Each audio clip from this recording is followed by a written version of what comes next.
Hi నమస్తే welcome to Madhu channel. ఈరోజు special మంచి టేస్టీగా స్పైసీగా ఉండేటువంటి ఆంధ్ర ఆవకాయ.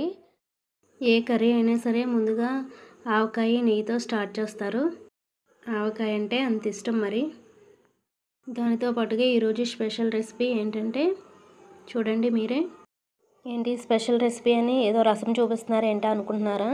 అది రసం కాదండి, అది ఉలవచారు. అది నాకు నచ్చిన ఈజీ ప్రాసెస్లో నేను ప్రిపేర్ చేశాను.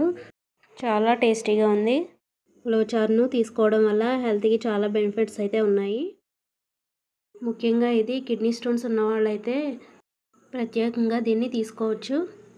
ఈ ఉలవచారు చేసిన మొదటి రోజు కంటే రెండవ రోజు దాని టేస్ట్ అయితే ఇంకా చాలా బాగుంటుంది. కానీ ఉలవచారును సమ్మర్లో కొంచెం వేడి చేస్తుంది కాబట్టి మిగిలిన సీజన్లో చేసుకోవచ్చు.